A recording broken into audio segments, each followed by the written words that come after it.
Welcome to a dose of deeper contemplation. We have cultivated this self-healing practice as we navigate the many aspects of modern life with the desire to be a better human.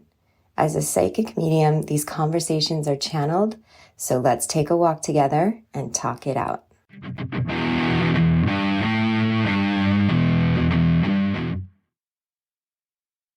There's an interesting contemplation on this walk. I was inspired by watching this couple come out of their building, and they were smiling, and then they got to the sidewalk and he took her hand to hold hands. And it just had this very sweet protector type energy.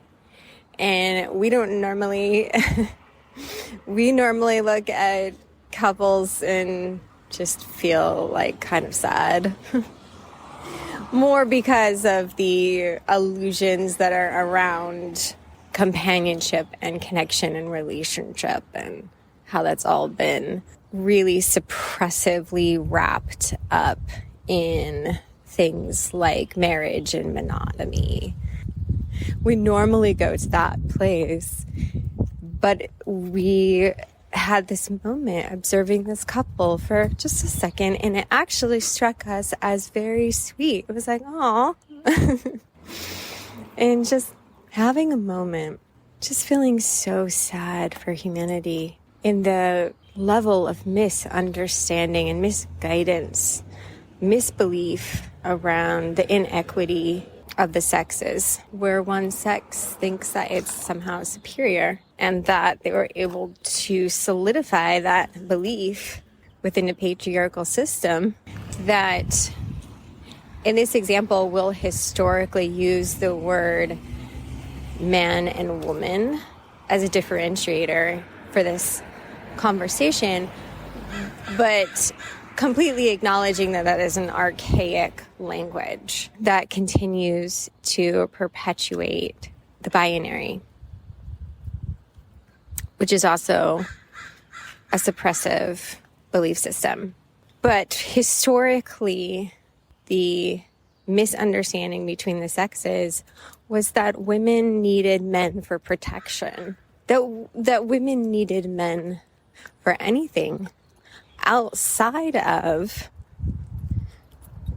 procreating the species, but that there is this opportunity to experience a desire or a want for that masculine presence and protection. And it really brought forth this comparison of need or want, but coming from a place of desire. And I feel like for ourselves, there's a difference. When we really feel into that, it's like there can be a want that is actually needy. And there can also be a want that is a desire, like a heartfelt desire. And relationships are interesting ways to practice keeping all of that in balance. That's why relationships can be such a ride. It is to help teach us. So between the sexes, as humanity has lived in this place where women are raised to believe that they need a man, need anything outside of themselves, including a belief or a desire to procreate, to understand that that is an option, especially at this stage of the game where the overpopulation of humans is leading to our extinction. And it's not the extinction of the planet. We are a blip. Humanity is a blip in the ever-evolving existence of this planet.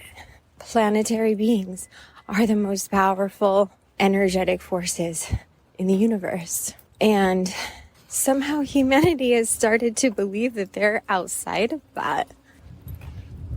That they're outside of the harmony that is the universe.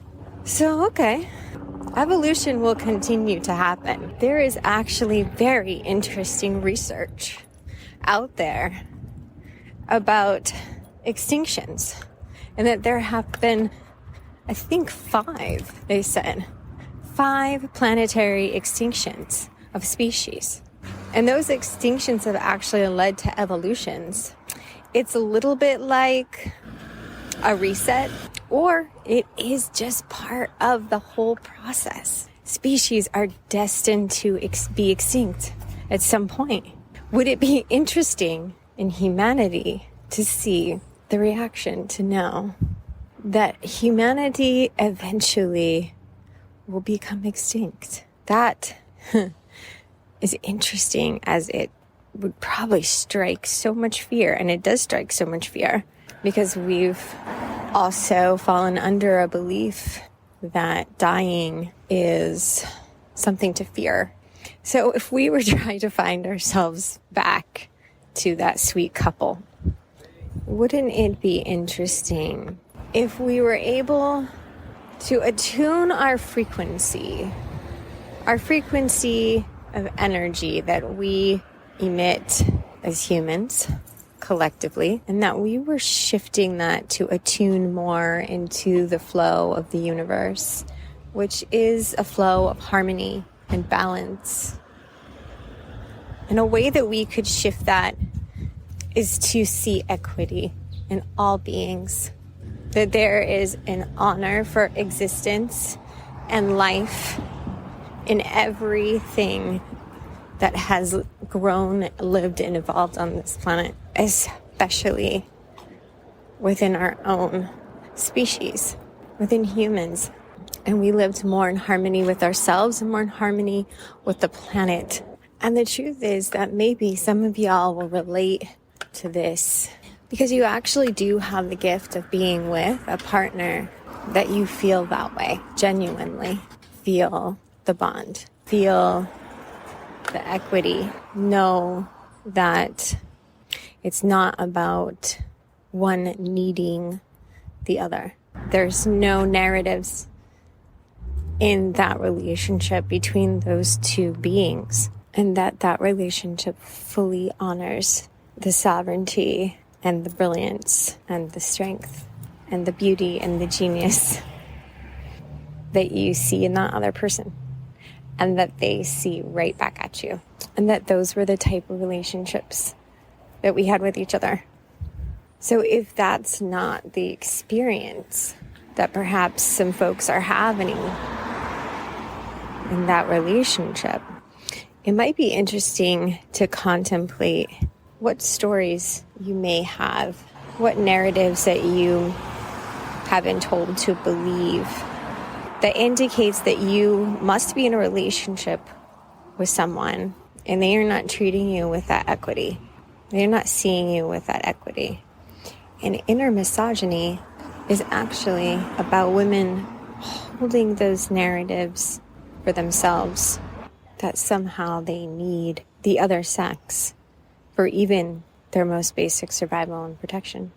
So perhaps we offer a little misogyny practice. Look at the beliefs in your life that give men the authority over anything, including your own protection. Part of that is because they have created a world where we need protection from men, or that we would need protection from each other, and no matter what sex, race, anything that divides us, and that a world has been created that humans need protection from other humans. What's interesting is there a correlation in the research around the extinction of dinosaurs. Different theories, of course, but one being that they became so violent that they went extinct. And what continues to generate violence? I mean, humanity. The belief system that that's something that's okay to do. Violence towards another human being. And how do you perpetuate that belief? Well, you teach it to the younger generations and they'll continue to believe it. So there are many folks out there still teaching their children, parenting their children through violence, that it's okay to do. So how would we ever change that frequency of humanity if we continue to do it? Examine any beliefs that you may have within yourself about your tolerance of inequity, about your tolerance of abuse or violence, about your tolerance of being controlled in any way, and simply see what your life becomes when you hold a field and a frequency that does not tolerate that to a lessened degree. If more men examine the beliefs that they have the right to control any other being, if more folks said, hey, don't hit that kid. I don't care if you're the parent. We don't hit. We don't put violence upon each other and then say that it's okay.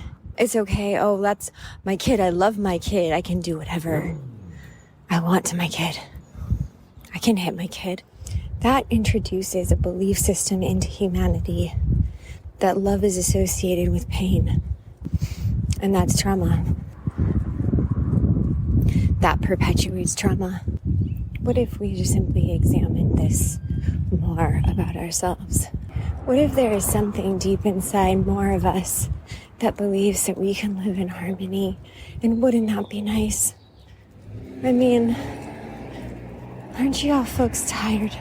Wouldn't it be nice to live in harmony and peace? And we do have the power to be more of our reality. It will take generations of humans sustaining this frequency to find the evolutionary levels of that existence of harmony and peace here. For every living thing on this planet living in harmony and peace. Does that tingle anyone else besides us? Wouldn't you like to even live a little bit more in that space every day? We certainly do. And that's why we dedicate to this practice of being still and being in conversation with the universe and asking, okay, what do I need to believe in order to live in more peace and harmony? And in that question today, this conversation came forward, and to share it could inspire some folks. So thank you for listening. This is Deep Dose, and we are Eden.